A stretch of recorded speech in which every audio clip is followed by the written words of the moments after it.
Welcome back to the Deep Dive. Today, we're taking a slight detour. We're leaving the big capitals behind and zooming right into, well, what you might call the heartland of Spain. Yeah, specifically to a small town called Villamalea. It's in Albacete province. Pretty quiet place, usually population around, what, 4,200? That's about right.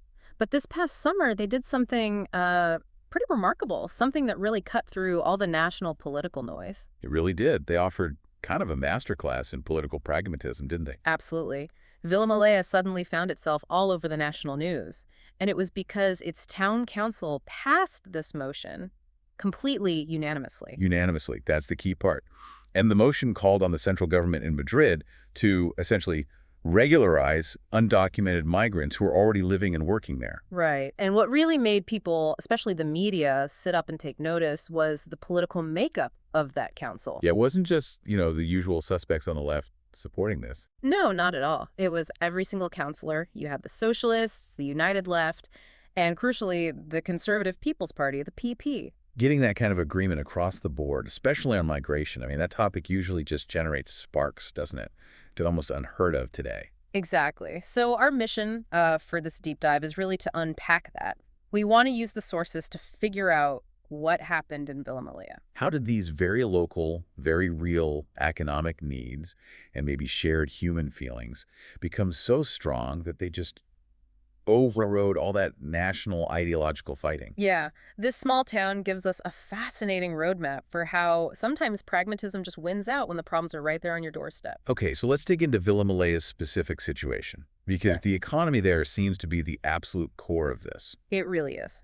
Villamalea isn't just an agricultural town, it's like a giant in a very specific market. The mushroom capital of Spain, right? Pretty much. If you buy mushrooms anywhere in Spain, there's apparently a 70% chance they came from Villamalea. Wow, 70%. That's huge for a town that size. It's an incredible concentration. And, well, as you'd expect, growing and harvesting all those mushrooms needs a massive labor force. And not just seasonal, but year-round, reliable workers. Okay, and I'm guessing the local Spanish population isn't filling all those jobs. Not nearly enough. The sources really highlight this. Villamalea has gone through a pretty big demographic shift over the last few decades. They call it a rich tapestry now, I think. Residents with roots in like 32 different countries. Exactly. The numbers are quite striking. About 20% of the town's population is foreign-born. 1/5 of the town. And the majority of these workers, who are absolutely vital to that mushroom industry, come mainly from Morocco or Romania. So when a fifth of your community is foreign-born, and they're basically powering the engine that produces 70% of a major national product. Yeah, the politics shifts, doesn't it? It stops being about abstract ideology and becomes about logistics, about survival almost. You can't afford theories, you just need people to do the work. Right. Which brings us straight back to that unanimous vote in the council. And the fact that it was the conservative mayor, José Núñez Pérez from the PP, who championed it.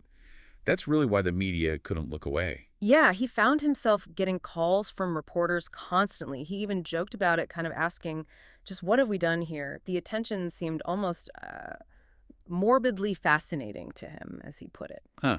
I can imagine. But he stressed that for the people actually living there, this decision felt like the most natural thing in the world. He wasn't playing national politics. He was acting like a mayor who needed his town to function. And he laid out his reasoning really clearly, didn't he? Combining the economic necessity with a pretty clear moral point. He did. First, the economics. Simple enough. The local mushroom companies were really struggling. Chronic labor shortages. To the point where they were actually considering bringing in temporary workers from outside Spain. Exactly. They were looking into those formal programs to import labor. And that's where the mayor's insight comes in. Right. Why go through all that hassle and expense and bureaucracy? Yeah. Bringing in new temporary people when you've got workers already living there, working there, contributing, even if informally. Precisely. Perez argued it just made way more economic sense to regularize the people already integrated into the town. You turn that shadow labor force into a reliable, visible, legal one. Makes perfect sense economically. But he also made a point of saying it wasn't just about the money, right? Yes, he was very clear on that. He explicitly said it's not just economics, it's a question of humanity. Which is significant, acknowledging the potential political flack he might get from his own party nationally. Definitely. But what's really interesting is how the local community itself seemed to help counter those typical arguments against regularization. Like the argument that it drives down wages for local Spanish workers. That's a common one. Right. But the head of the local retiree association, a guy named Venancio Cuenca Lopez, he flipped that completely on its head. Oh, so. He argued that it's the undocumented status itself that actually suppresses wages. Ah, I see. Because employers can exploit them. Exactly. He said companies take advantage, force them into poor conditions, pay them peanuts, basically, because those workers have no legal protection, no recourse. And that creates unfair competition for Spanish workers who expect, legal wages and conditions. Precisely. So the Villamalea argument, the smart counterintuitive part, is that regularization removes the employer's ability to exploit that vulnerability. It forces everyone onto a level playing field, ensuring fair legal wages. Yeah. As Cuenca Lopez put it, the goal is regularization so that everyone has the same conditions. It's actually framed as protecting fair labor standards for everyone, not just helping the migrants. That's a powerful reframe. And think about the other benefits, too. Documented workers pay taxes, contribute formally to Social Security, they spend more openly in local shops.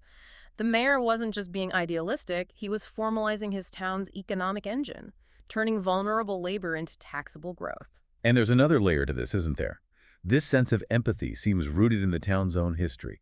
Oh, absolutely. The sources mention this quite clearly. Back in the tougher decades of the 20th century, a lot of people from Villamalea had to leave Spain. They had to emigrate themselves, looking for work across Europe. Yes, and Cuenca Lopez pointed out often they left with no papers, no job offers, nothing, just heading out into the unknown. So that shared experience, that community memory of what it's like to be the vulnerable migrant. It creates a different perspective, doesn't it? It leads to that really powerful quote. We can't say, well, we did it, but now we're against it. We're all human beings. We need to have some empathy. That really resonates. And it seems like that deep community feeling has allowed integration to work pretty well there, too. Yeah, the mayor talked about specific efforts they'd made, trying to push back against all the swirling disinformation about migration you hear nationally. He mentioned some examples. Really inspiring ones, actually. He described a day when Muslim residents visited the local Catholic church to understand it better, and then the Catholics did the same, visiting the mosque. Apparently, it ended with people from 5 different religions in Villamalea actually coming together to pray in the church. Wow. That speaks volumes about prioritizing local harmony over imported conflict. It really does. It shows a community running on trust and shared needs. But that local trust, that local consensus, it hits a wall when you get to the national level, doesn't it? Which brings us back to that political paradox. Right. The media's fascination wasn't just the unanimity. It was the conservative mayor leading it. How did he square that with his National Party leader, Alberto Núñez Pérez, who's been increasingly linking immigration with insecurity? Yeah, that contrast is stark. Yeah. How did Mayor Pérez handle that? He didn't mince words, apparently. He basically said, look, I've always said that I'm not paid by my party. I'm paid by the people of this town. A classic local politician's defense? Yeah. But probably very true in his case. He acknowledged differences of opinion exist within parties, but his loyalty was local. It highlights that core tension. Are you a party rep first or a community steward first? And he clearly chose community steward, prioritizing the health of the mushroom fields over a national party line that seems to be drifting rightwards. Definitely. Trying to appeal to certain voters, perhaps influenced by parties like Vox. And the sources make another really important point here, kind of a historical corrective. Yeah, that the PP, the People's Party, has actually done more regularization programs historically than any other Spanish party since democracy returned. That's often forgotten now, isn't it? Completely. It shows that regularization used to be seen as just a pragmatic, even conservative tool. A way to manage the economy, stabilize labor, get people paying taxes. So the current stance is actually a break from their own history, in a way. It seems like this older pragmatism is clashing with a newer, more hardline approach driven by national politics. And you see that clash playing out. Villamalea's PP focused on economic reality, while elsewhere, like in Jumilla. Right, another town where a PP-led council backed a ban on religious gatherings and public sports centers, which seemed pretty clearly aimed at Muslims. 2 very different faces of the same party. Exactly. But the positive sign is that Villamalea's pragmatism seems to be, well, maybe contagious. How so? Just 20 miles away, in Tarazona de la Mancha, they passed a similar unanimous motion for regularization in late September. That council was led by a socialist mayor, but again, cross-party support. So the local logic is spreading, regardless of the party in charge locally. It seems the immediate need for stability is just trumping political labels right now in that region. Okay, so let's zoom out even further now. Connect Villamalea's situation, this need for labor, to the bigger European picture. Because this isn't just a Spanish issue. Not at all. It's a massive Eurozone issue. The need for foreign workers is fundamentally reshaping policy across the continent. You have people like Christine Lagarde at the European Central Bank talking about this, right? Yes, she's been very direct. She pointed out that foreign workers were responsible for about half of the Eurozone's entire labor force growth over the last 3 years. Half the growth. But they're only about, what, 9% of the total labor force? Exactly. That ratio is incredible. It tells you just how reliant European economies are on foreign labor for any kind of growth or recovery right now. Demographically, they're driving it. She put some hard numbers on that too, didn't she? Beyond just agriculture. Yeah, she used Germany as an example. Their GDP, their total economic output, would have been roughly 6% lower back in 2019 if it weren't for the contributions of foreign workers. 6% lower GDP. That's enormous. It really is.